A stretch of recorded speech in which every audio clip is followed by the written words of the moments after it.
അപ്പോൾ ഓരോ മണിക്കൂറും ഉള്ള ലക്കിയോർ കോൺടെസ്റ്റിലൂടെ ഗ്യാസ് സ്റ്റവ് ആണ് ഇപ്പം ഗിഫ്റ്റ് ആയിട്ട് കിട്ടിയിട്ടുള്ളത്. എന്താ പറയാനുള്ളത്? വലിയ സന്തോഷം. കാരണം ഞങ്ങളിപ്പോൾ ഒരു കുറച്ചധികം പർച്ചേസ് ചെയ്തിട്ട് നമ്മൾ സ്റ്റാർട്ടിങ്ങേ ഇവിടെ ഉണ്ടായിരുന്നു. ഉദ്ഘാടനം കഴിഞ്ഞിട്ട് അതിൻ്റെ മുന്നേ തന്നെ നമ്മളിവിടെ ഉണ്ടായിരുന്നു. ഏകദേശം ഒരു ഇത്രത്തോളം നമ്മൾ ഇപ്പോൾ ഏകദേശം സമയം ഒരു 1:30 ആവാറായി. ഇത്രത്തോളം സമയം നമ്മൾ ഷോറൂമിൽ ഇവിടെ ഉണ്ടായിരുന്നു. അത് കഴിഞ്ഞ് നമ്മളിങ്ങോട്ട് പുറത്തേക്ക് ഇറങ്ങാൻ നിൽക്കുമ്പോഴാണ് പെട്ടെന്ന് അതെടുത്തത് ബ്രദറാണ് എടുത്തത്. അത് അടിച്ചത് മൂത്ത മകനാണ് അടിച്ചത് കിട്ടിയത്. വലിയ സന്തോഷം. നല്ല ഷോറൂമാണ്. ഞങ്ങൾ ഒരുപാട് പർച്ചേസ് ചെയ്തു. നന്നായിട്ടുണ്ട്. തുടർന്നും ഇതുപോലെ തന്നെ എല്ലാം ഉണ്ടാവുമെന്ന് വിചാരിക്കുന്ന സഹകരണം.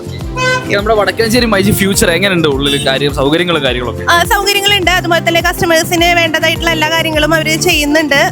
ഇപ്പൊ ഇന്ന് ഉദ്ഘാടനം ആയതുകൊണ്ട് കുറച്ച് റഷ് ആയിട്ടുള്ളതാണെങ്കിലും അവരുടെ പെരുമാറ്റവും കാര്യങ്ങളൊക്കെ നല്ലതാണ്. ഞങ്ങൾ നല്ല അടിപൊളി ഫോണൊക്കെ എടുത്ത് ഇങ്ങോട്ട് പുറത്തേക്ക് ഇറങ്ങാൻ നിൽക്കുകയായിരുന്നു. കുറച്ചധികം നമ്മൾ പർച്ചേസ് ചെയ്തിട്ടുണ്ടായിരുന്നു. വരും. നമ്മുടെ നാട് ഇവിടെ വരവൂരാണ്. ഓക്കെ, ശരി, താങ്ക് യു.